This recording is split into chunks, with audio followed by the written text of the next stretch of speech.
this book is called The Merciful Door, Living with a Sufi Teacher in India.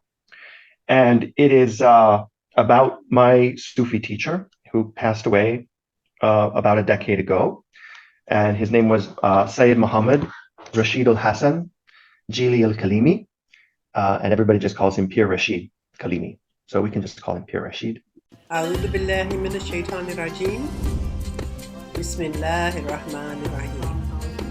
I begin, as I always begin, in the name of Allah, whose grace I seek in this and all other matters. Assalamu alaikum. It is indeed my honor and my joy to present Scott Kugle, who serves as professor in the Department of Middle Eastern and South Asian Studies at Emory University in Atlanta, USA. His fields of expertise include Sufism, Islam in South Asia, and issues of gender and sexuality. He is the author of 9 books. These include those about sexuality, like Homosexuality in Islam, Critical Reflections on Gay, Lesbian, and Transgender Muslims, Living Out Islam, Voices of Gay, Lesbian, and Transgender, and books about Sufism, like When Sun Meets Moon, Eros, Ecstasy, and Gender in Urdu Poetry. I'm not familiar with that title. And Hajj to the Heart, Sufi Journeys Across the Indian Ocean. He has lived and conducted research in India, Pakistan, Morocco, and the Netherlands. His research languages are Arabic, Urdu, and Persian. We are going to talk about this lovely book, The Merciful Door, Living with a Sufi Teacher in India by Scott Siraj al-Haq Kugle. And Scott, my brother John, you have the floor. Thank you so much for inviting me back. And this is always such an honor to be invited to speak to you and all of your friends and followers. So in this little circle, and I'm honored that you keep inviting me back to talk about the things that I hold dear and write about. So yeah, this book is called The Merciful Door, Living with a Sufi Teacher in India. And it is about my Sufi teacher who passed away about a decade ago. And his name was Sayyid Muhammad Rashid al-Hassan Jili al-Kalimi. And everybody just calls him Pir Rashid Kalimi. So we can just call him Pir Rashid. He liked that. And I guess I should thank the publishers, really. It's a small press based in London called Beacon Books. That's not the famous Beacon Press that's in Boston. This is a small one. And they have a series called the Sohbat series, where they're trying to publish books by people involved in Sufi practice about their own teachers as a way of kind of recreating in text and print the kind of sohbat or Sufi companionship that happens between a teacher and a circle of disciples and followers and admirers. So my teacher, Pir Rashid, lived in Hyderabad, India, South Central India, now the capital of the state of Telangana. And I should say that, Amina, you came and visited Hyderabad when I was living there for a time. And I'm really happy, that you got the chance to meet Pir Rashid and share a lunch with him and with me. It was during Muharram, if I remember correctly, during that time. It might have actually been on the day of Ashura when we went down to the old city of Hyderabad to visit him. So how this book started, I never imagined writing a book about my teacher. But when he passed away, Pir Zia Inayat Khan, a Sufi teacher who many of you probably know or have encountered through his writings or his teachings in the US, he wanted to have somebody write a memorial page, some memories of Pir Rashid Kalimi. And he contacted me by email and said, would you please write something to post on the website? He has many, many followers who contact his website. And so I thought about it and I agreed to do that. But I thought, well, what do I write? So I started to scour my memory, and it was very soon after he had died. So I was kind of in a blur of grief and a little bit of bewilderment and a feeling of loss. And then I remembered, I had been keeping a journal all these years of interactions that I'd had with him, comments that he made, conversations that we had. And I thought, let me just go back and look in the journal and see what's there. And, as I had been writing this journal over the 10 years that I knew Pir Rashid, I never went back and looked at it. So I had no idea how thick an archive it was. And so I thought, oh, there's more than enough material here for an in memoriam page. But that's what I did. And many people were very kind to write to me or comment that they read that page and they felt like they were meeting Pir Rashid, even if they hadn't, or they felt like they were, re-encountering him if they had. So those comments were very, very kind and heartwarming for me. And in making that memorial page and going back to the journal, I discovered something that I had forgotten. And that is that in one conversation with Pir Rashid in his living room, which was his khanqah, his Sufi hospice, it was just a simple room in his house, he said to me, Siraj, you should write a book. Make a small book, he said, and he held his fingers up like this. Make a small book about our Sufi tariqah and explain the principles of it, because people in America don't understand Sufism. They have a bad impression of it because of all the Wahhabis and Salafis who control things in the US. Pir Rashid had traveled to the US and, had a sense of how things work. And he said, so write that little book for people in the US. And I had written this dutifully down in a journal and never looked at it until after he had passed away. And so I realized then and there that I had made a promise to him to do that. And I had to live up to that. So the book that's eventually gotten published, The Merciful Door, is the result of that. It's not a little book. It's a bit of a thicker book because I ended up putting more and more material into it as I thought about his memory and the places that we had traveled, the many dargahs, the many shrines and tombs of the awliya, of the saints in India that we used to go to together, the kinds of music we listened to, especially the qawwali singing, the kinds of poems in Persian and Urdu that we used to listen to together and that had a great effect on him and began to have a deeper and deeper effect on me as I learned from him. So I translated more and more of those poems into the book that I heard sung, and it slowly began to grow and take on a life of its own with more and more layers until it became, how many pages is it? Oh my goodness. Let me look. 275 pages. So not a little book.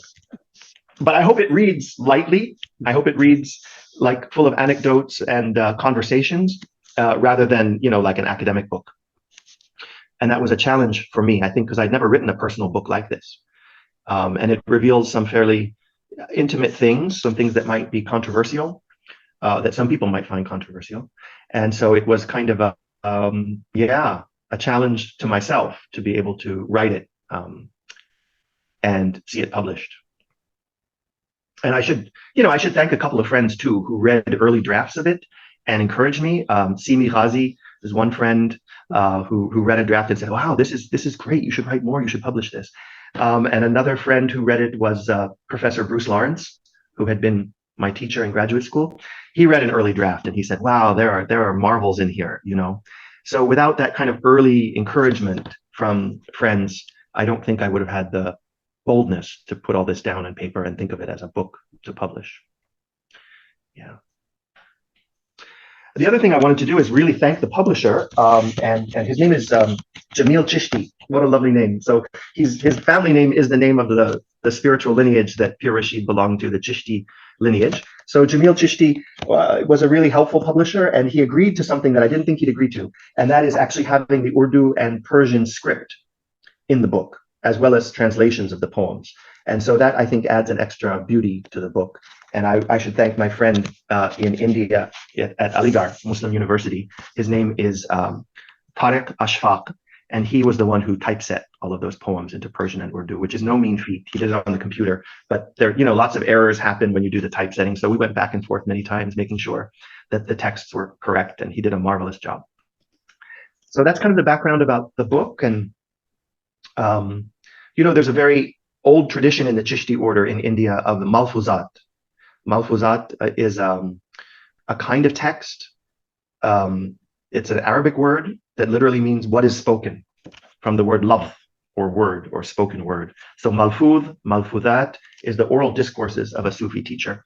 And the first one that was written was in the early 1300s, called Fawaid al-Fuad, or Morals for the Heart. And these were the record of the oral teachings of Hazrat Nizamuddin Awliya, the great Chishti teacher who's buried in Delhi, and by a disciple of his, Amir Hassan. And so since that time, it's been a tradition in the Chishti order in India for people to make a record of what saints were saying and teaching in response to questions or in conversations. And so the book that I produced is not technically a malfuzat because it has my own reflections and experiences as well, but it does contain many of the oral teachings through conversations or answers to questions that Pir Rashid offered me and other people who I was sitting with.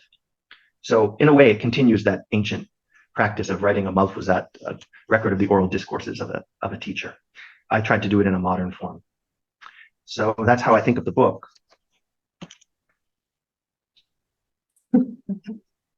Wow, thank you so much. I've actually learned something.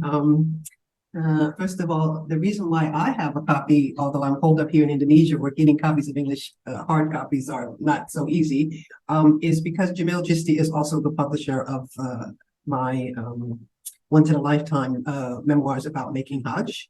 And when I went to do a promotional with him, he gave me a copy. And I was staying with my friend, Dr. Ziva Mir Husseini. And so there were lots of hard copies of books, which I've not had during the pandemic. And, it's like back and forth, which ones will I read? And of course, this one was so sweet.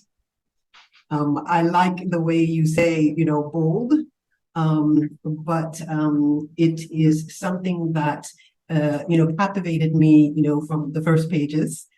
So I was finishing before I left my friend's place, and some of the other books that she offered. I said, "Oh, I'm going to have to wait on that one," or you know what? I don't think I really want to read that one.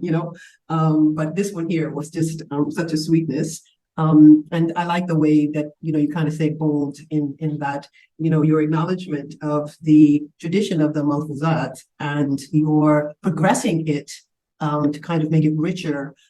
By way of your own, personal encounters, through your journal and your memory, I think that does an amazing honor to the request that, that he had given you for, a small book.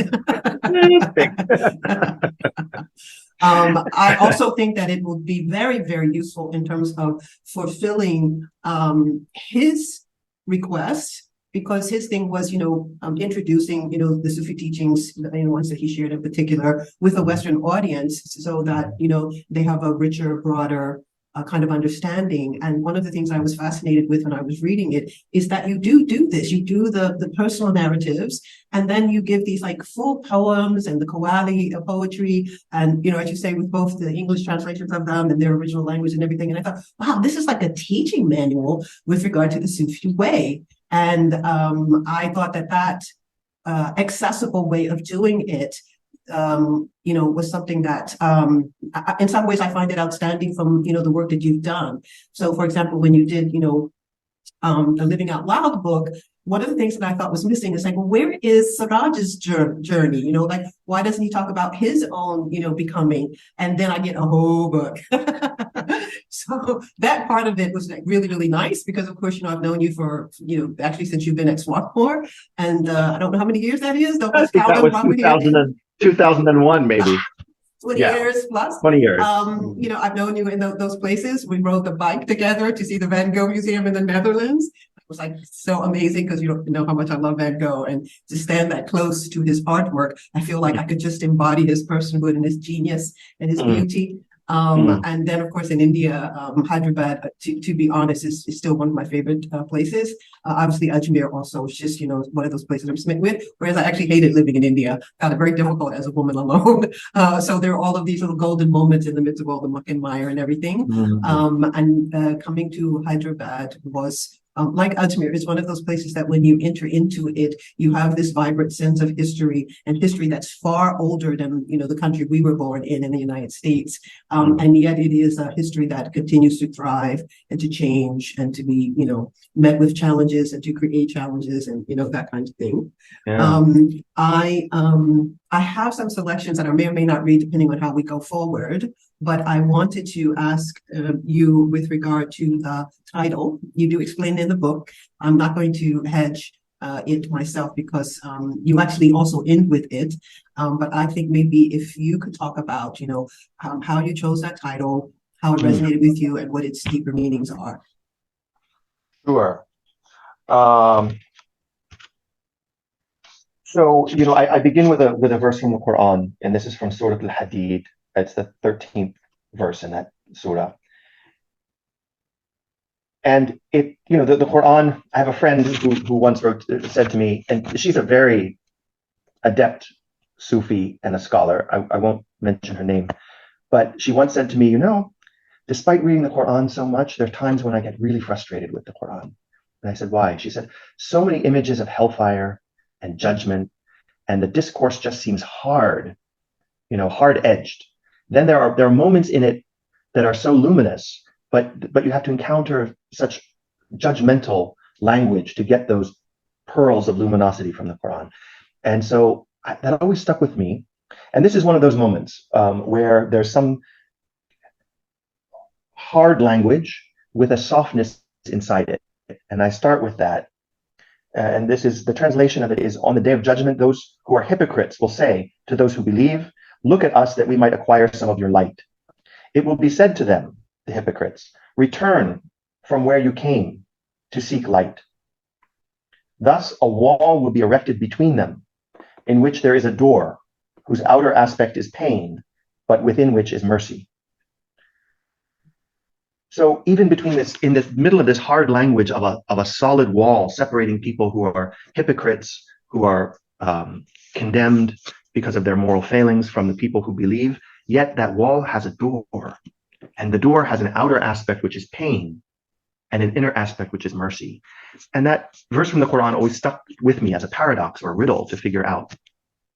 And when it came time to name this book, I was thinking about it, and that verse came to me. And I thought, Pir Rashid Khalimi, for me, in my life journey, is that door, a door of mercy. And some of the things he said seem rather hard on the outside. Some of the things he said to me personally have been hard for me to digest and accept and understand. But when I put the effort into opening them up, turning the handle and seeing, okay, what's inside, there's always been this light of mercy and kindness and love and joy that I've found in encountering him and talking to him, and sometimes just sitting there in his room. Because many times I would go to see him with some, problem that I encountered or some concern that I have, and I want to talk to him, and there would be so many people coming through, families with little babies, mothers with concern for their kids in school who were failing exams, sometimes women who were affected by all kinds of difficulties, internal or external. And he would heal them by praying for them or doing various small rituals that I won't get into in detail here. But our conversations were always interrupted and cut off. And I would sit in the corner of the room, waiting for him to be finished dealing with all the problems of life where I could continue the conversation. And so many times just watching him deal with other people was the way for me to learn how to just be quiet, calm, peaceful, and put aside my own concerns to see him take care of other people. So that kind of mercy made me go back to that verse again and again and again and think of mercy as something which doesn't come easily or necessarily even directly from the source, which is God, Ar-Rahman, the Merciful. But we find it through doors, right? We find it through what looks like a solid wall that we find has a portal in it. If we can figure out how to find the handle and push it in the right way. And so for me, that became an extended metaphor for thinking of this teacher of mine, not just as a person, because of course he was a person in Hyderabad with a certain kind of education, with a certain kind of personality, with all the flaws that personalities have and all the limitations that certain kinds of education give to us. He was a person, but for me, he was also a principle and a source of blessing and a source of mercy. So that's where the title of that book, The Merciful Door, came from. It's lovely because the images of the portal and the dahliz, for African American spirituals, you have that wading in the water. You have to go into it. You have to go. You have to push through the pain to get to the mercy. You have to, there's something on your part to get there. Otherwise, it's all going to just be a wall. It's lovely. Another thing that you talk about in the book is the way that you came to be introduced to Pir Rashid, particularly your relationship with Pir Zia from your PhD studies, along with your companionship with Simi Jan. And my daughter is waiting for me to fill a reference letter for her. She's about to take the 2-year salute course with Pierre Zia there in California. And so as I was just reviewing for, getting ready for this, because as I said, I swallowed this book down whole when I got it, but that was like in June. And then I did a bunch of these and I have like no memory cells. So I said, oh, I'm going to have to pick it up again and just like remember the parts that I, want to discuss. And I said, oh, wow, Pierre Zia is like, coming through, lovely pictures of him and that kind of thing. And I just thought, oh, that's another kind of cosmic synchronicity. So can you tell me a little bit about your meeting of the Sheikh and how the time went from just the recommendation to the heart's opening, because that also I think is a beautiful part of your journey. Yeah, as you mentioned, Pierre Zia, is somebody that I knew just as Zia. In the beginning, he was a student at the university in a PhD program at Duke University, where I was also a student. There was a really amazing community of students at that time. I won't go through a list of names, but there's some really fabulous people. Some have gone on to become academics in universities, and others have gone on to become intellectuals and teachers in other ways. But we had a really luminous group of people, and Zia was one of them. Pierre Zia, I should say. So, and he had spent more time in India than I had ever spent. I didn't know that much about his family history at the time when I met him. And when I said that I was going to Hyderabad for a summer, his eyes lit up. He said, "Oh, Hyderabad. Wow, that's quite a place." And I said, "Yeah, I'm going to study Urdu and I have this little fellowship and it'll keep me there for 3 months or whatever." He said, "Well, while you're there, you might want to meet some of the interesting Sufi teachers that are still there in the Chishti order."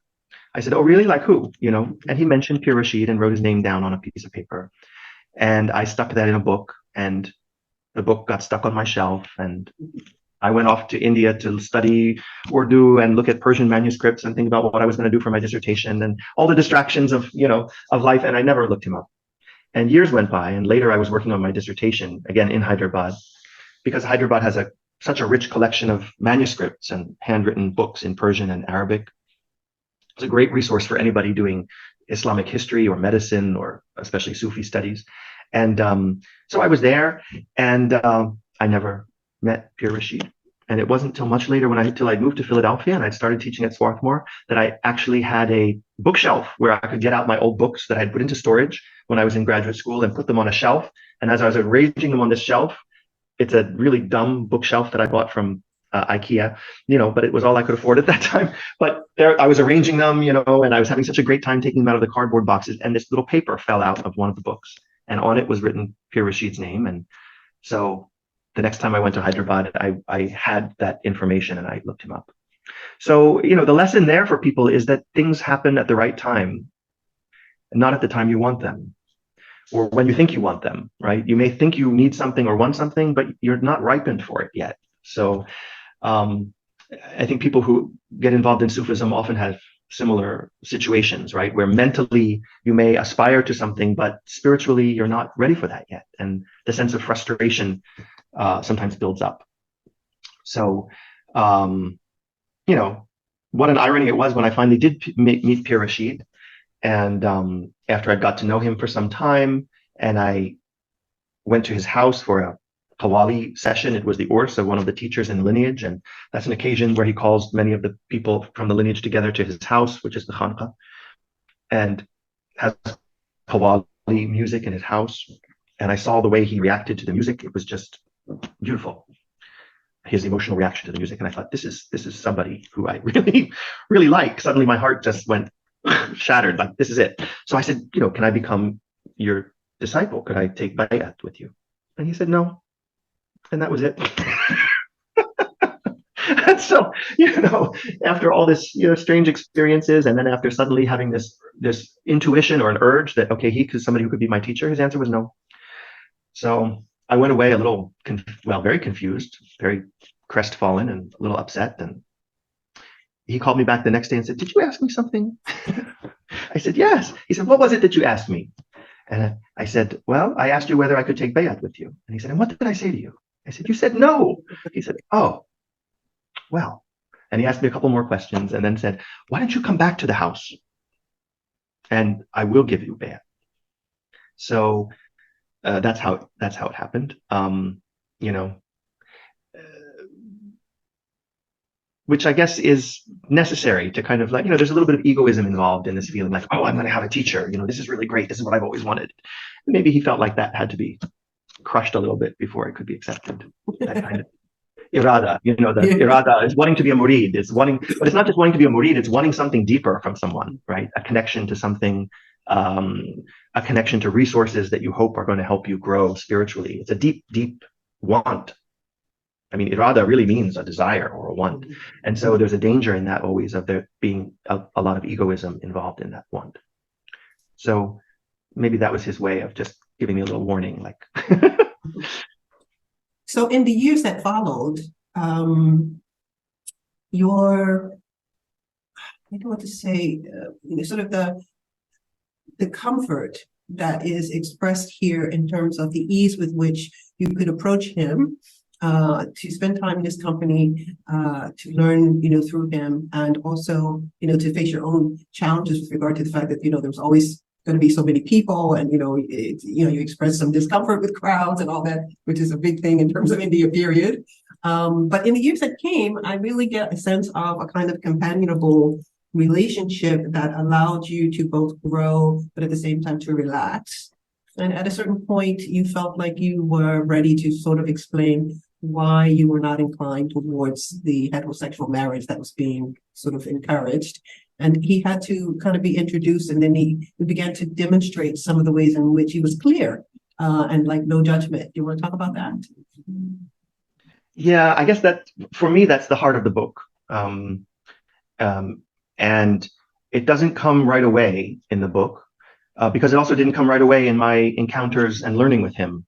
And so I decided to present the material in the book somewhat like I encountered him, so that there's a gradual buildup of intimacy with his personality. And so that when we get to that part where the issue of marriage comes up and my saying, well, I'm not interested in marrying a woman, and his querying that somewhat, although accepting, and of course in the Chishti order, for a man not to marry is not such a big thing. But the reasons why one wouldn't marry, that's a big thing. And the way that he processed that, which was difficult to talk about in Urdu because some words aren't there in Urdu that are there in English and are established. And he could speak English quite well, but many of the times we'd be conversing in Urdu, and he would switch back and forth depending on what we were talking about. But I think I had a great unspoken desire for him to say, it's okay. If you're gay and you're my murid, that's okay. And he never said that, to be really honest. The way he expressed it was, well, there's the Sharia, and the Sharia is clear about certain things. And then there is the tariqah of spiritual development, and that is related to Sharia but distinct from it. And so you as a person, speaking to me, Siraj, you as a person, and your relationship to me as a spiritual learner is something that I accept and nourish.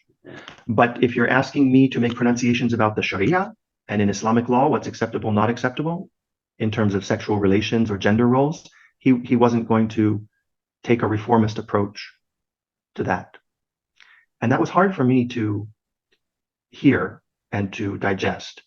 But in the end, I think I came to a certain resolution, and that is that he as a person wasn't interested really in reforming the Sharia. That's not what he saw as his role in the world. It leaves me hanging a little bit personally about whether that should be my role in the world. Like, do I continue to write in a critical way about the limitations of the Sharia that we've inherited from the past, and the male, heterosexual male assumptions and privileges that have been written into it from its foundations, or not? That's a question that I confront in myself when I think about Pir Rashid's teachings. But deeper than that is, for me, the insight that whether I think about reforming the Sharia or not reforming the Sharia, the fundamental thing is to improve myself and to be with others in a way that helps them to improve, which he talked about as love. He said, you should burn with love like a candle in a dark place.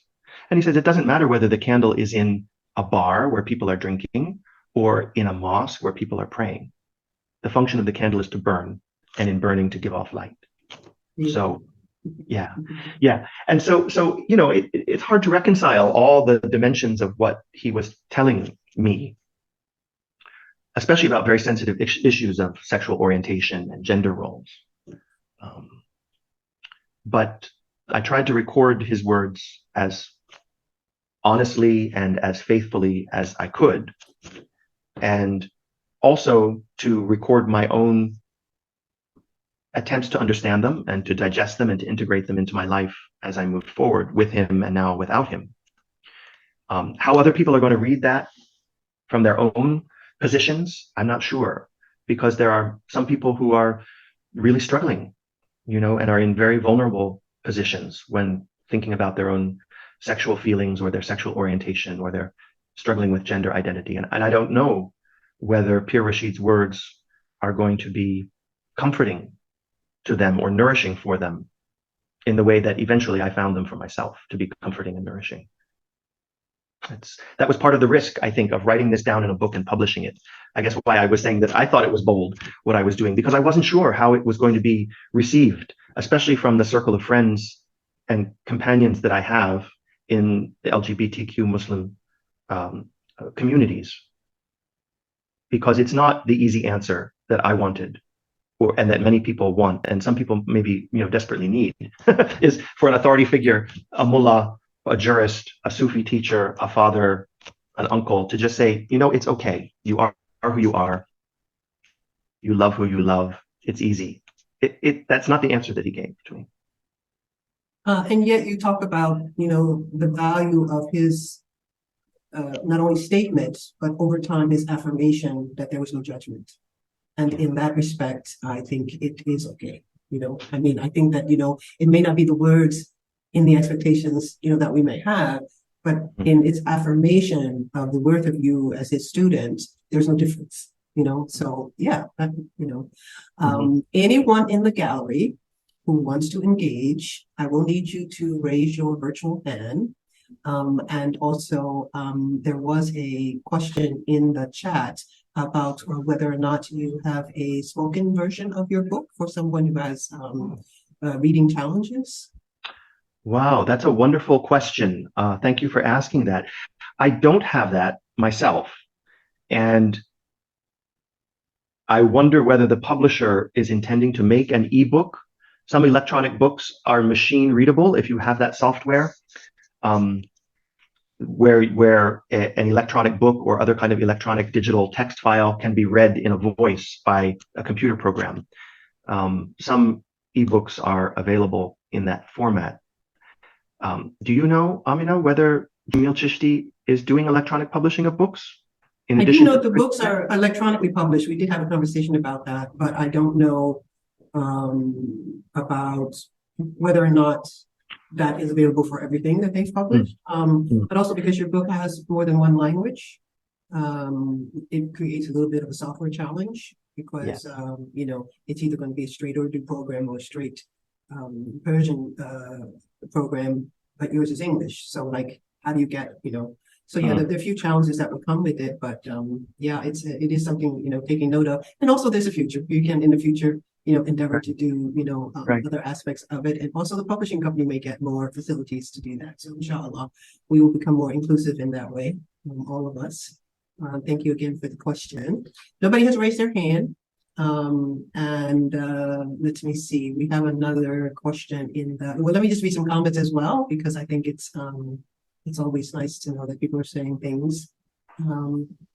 Such a beautiful Quranic metaphor, subtly illuminating your journey. Thank you for sharing. That was about the door. You made me experience the familiar image anew.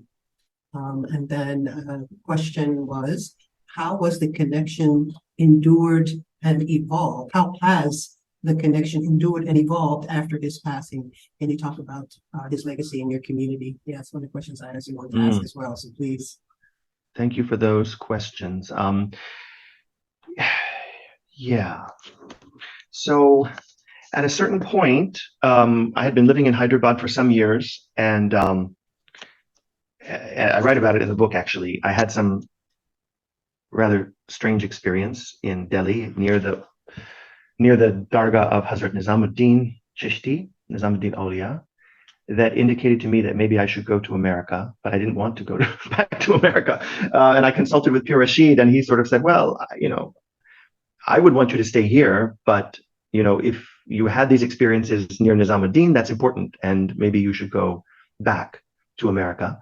And just about that time, I got a job offer to move back to America. So I came here to Atlanta, where I'm currently teaching. So for the last part of Pir Rashid's life, I wasn't living near him, and I would go back to India, to Hyderabad occasionally, maybe once or twice a year, to spend time with him, and to do projects in places where I could spend time with him. So there already was a bit of a sense of, and he never delegated me to come to America. Like, he never said, go to America and spread our order, nothing like that. But there was a sense that he had already kind of blessed my leaving and to go off and do teaching in a very different environment in America, through the university, through publishing. And that's something that he never did. He always said, I'm an unlettered gentleman. He said, I don't know how to read and write, which is untrue. He did know how to read and write in English and Urdu, and could recite things in Arabic and Persian, but he never considered himself educated. And so he, I think, wanted for me to use my education to further the goals of Sufi teaching. And so he was happy for me to come to America, even if that meant not being able to spend as much time with him toward the end of his life.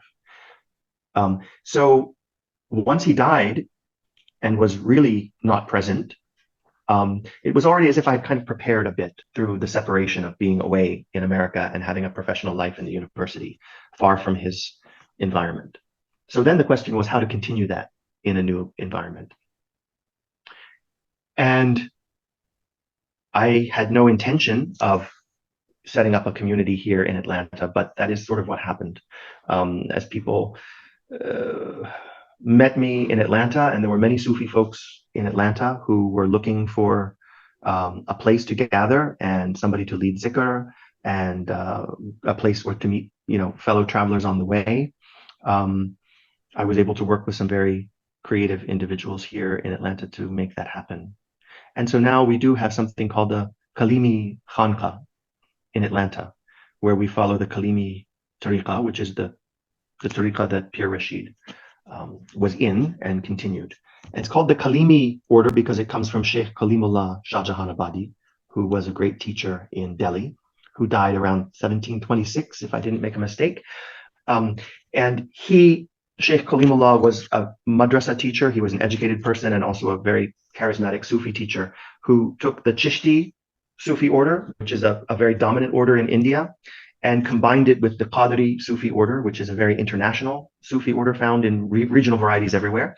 I know you're shaking your head. Yeah, Sheikh Abdul Qadir, he's your man. And it also is Naqshbandi and Suhrawardi. So these four Sufi orders, which are kind of the four big orders in India, who've really shaped the way Indian Muslims understand Sufism, were combined together in one initiation in Sheikh Kalimullah Shah Jahan Abadi. And so from that time, after, people in that order take the name Kalimi.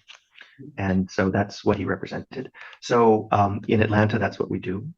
We're a little more eclectic here in Atlanta. We do some things a little bit more musically in terms of the zikr that we do than the kind of zikr. Pir Rashid didn't really ever hold big zikr circles where people sat and did zikr together vocally.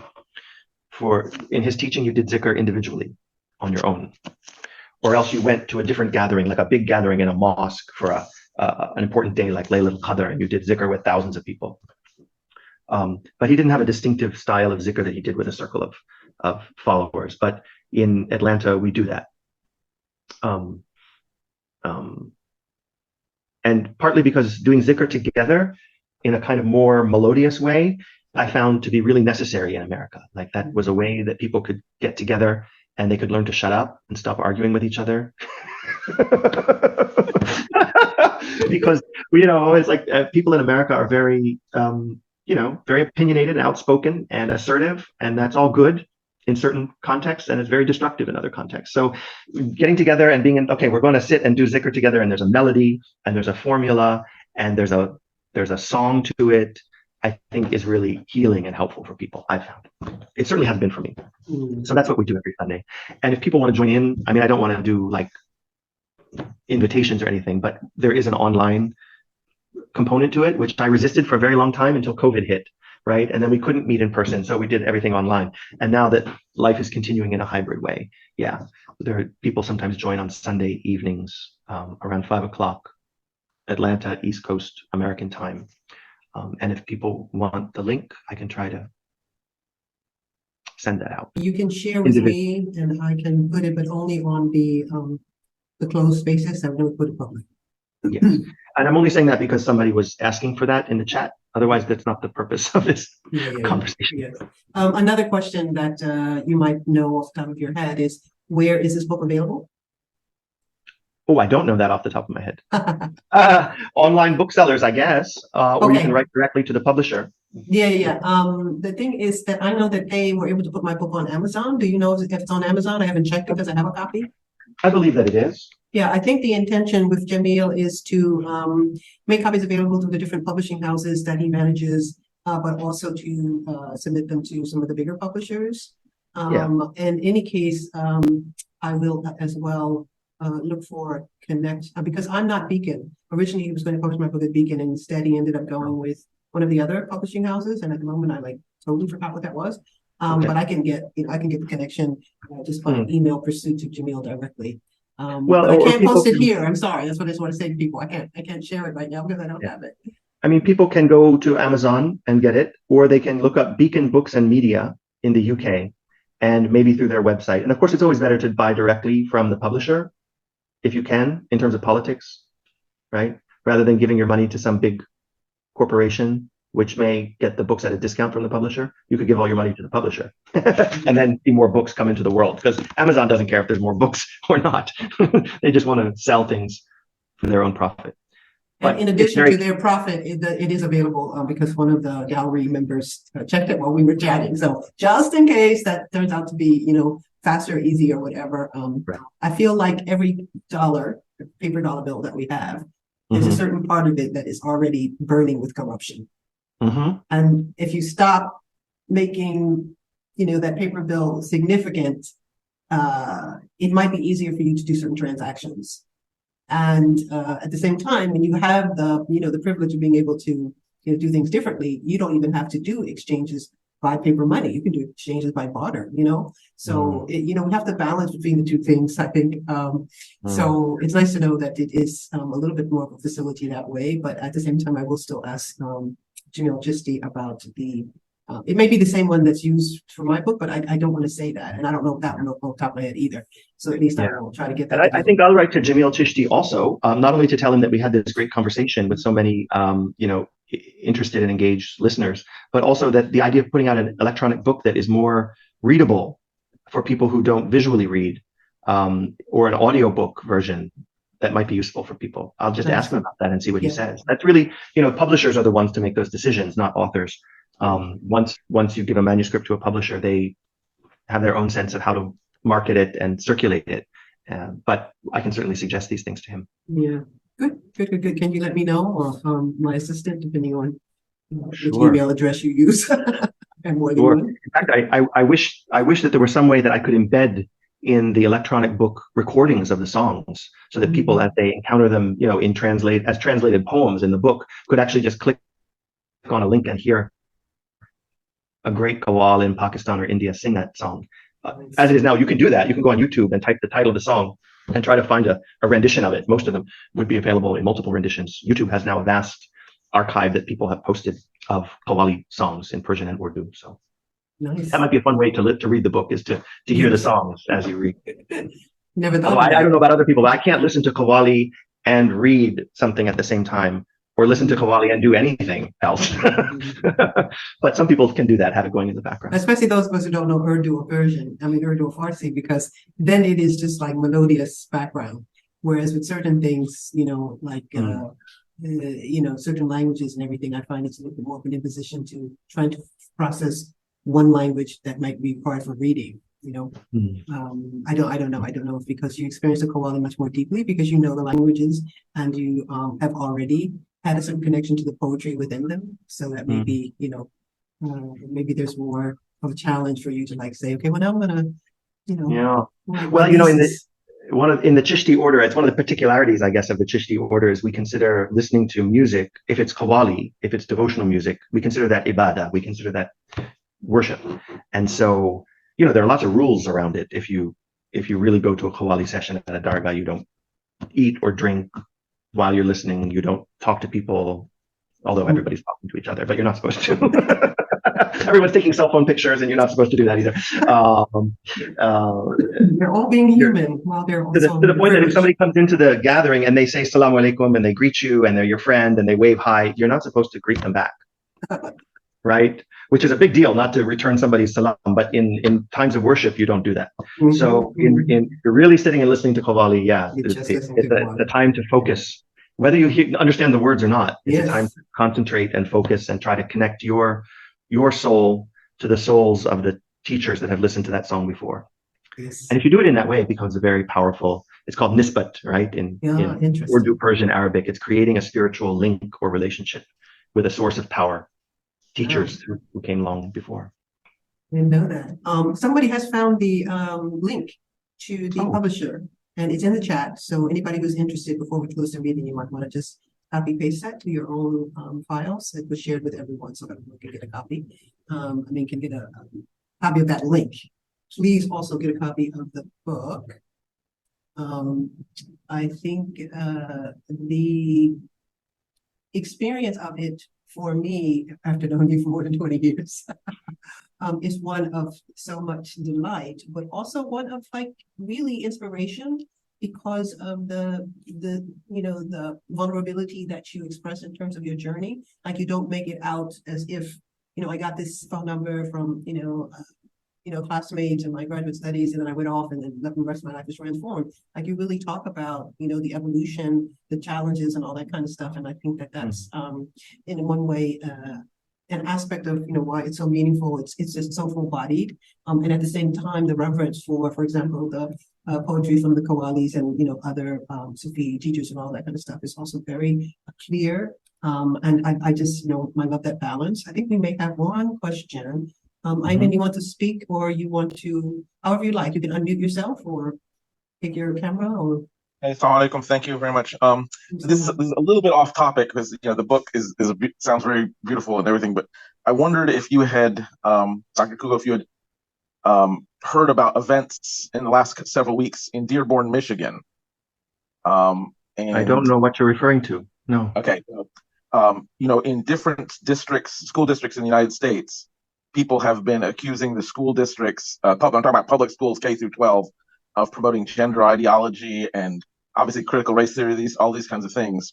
And in Dearborn, Michigan, in the last several weeks, there have been predominantly Muslim audiences at these school board hearings objecting to quote unquote pornographic content in the public school libraries, this kind of thing. And it's a little, it was sad for me because I felt it's not something I want in any school district, but especially one with a substantial Muslim population.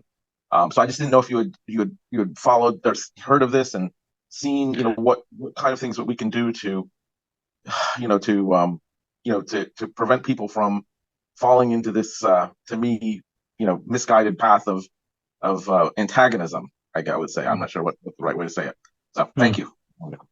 Well, it's hard for me to speak to that directly because I don't know the circumstances in Michigan, but it sounds like it's a local manifestation of something that's kind of a general national movement in the US for people who are perhaps religiously conservative and right-wing, and I think it began with probably evangelical Christian circles, to be protesting against having certain books in libraries or certain ideas in school curriculums.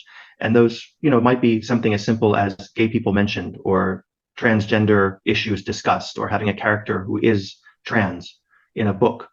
That is sometimes they accuse such books of being pornographic, which is, not really the meaning of the word.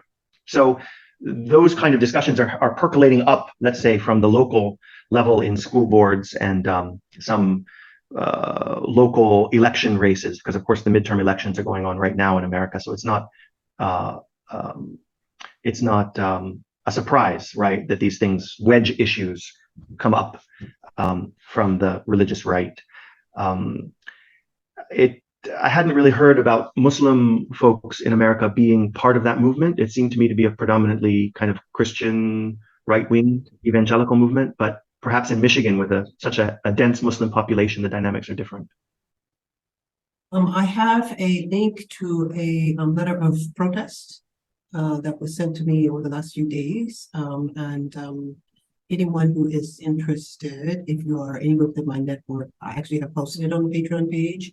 I didn't post it on the KIST website because I don't manage it at all. I'm trying to make it so that my life is not overrun by certain things. So I don't manage it at all. But when my assistant comes back from out of town on Monday, I will ask it to be shared on the KIST website. I hope that everyone is aware that KIST, Queer Islamic Studies and Theology, is a collaborative online effort for the development of inclusive studies of sexuality as part of Islamic studies, and it is free to subscribe. We do subscriptions because you really have to have a certain level of security for the protection of different people who do want to be able to participate. But it's out there, so you do have an open invitation, but you just have to subscribe, which means we have like an email address for you. That's it. We don't collect any of your data.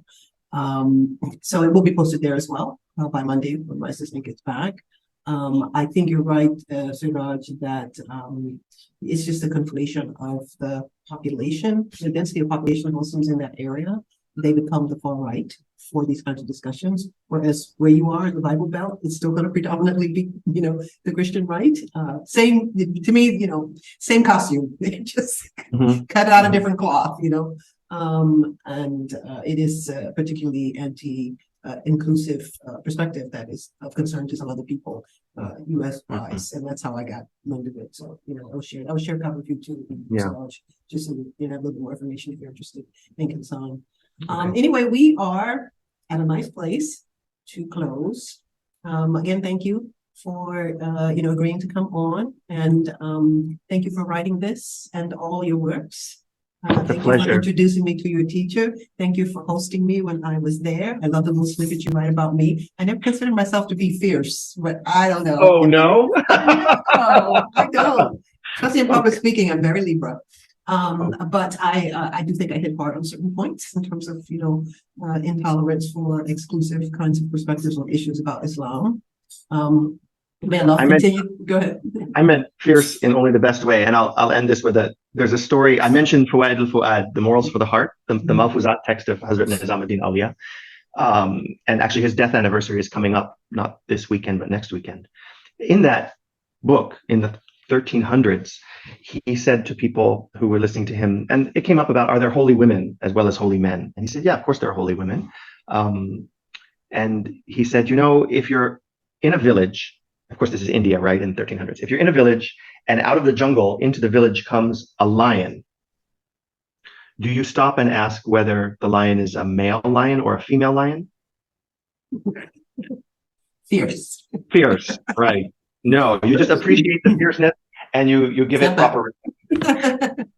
So yeah, that's the wrong question to ask. But that's the kind of, to ask, is it a male lion or a female lion? It's a lion. So that's the kind of fierceness that I was talking about. Thank you.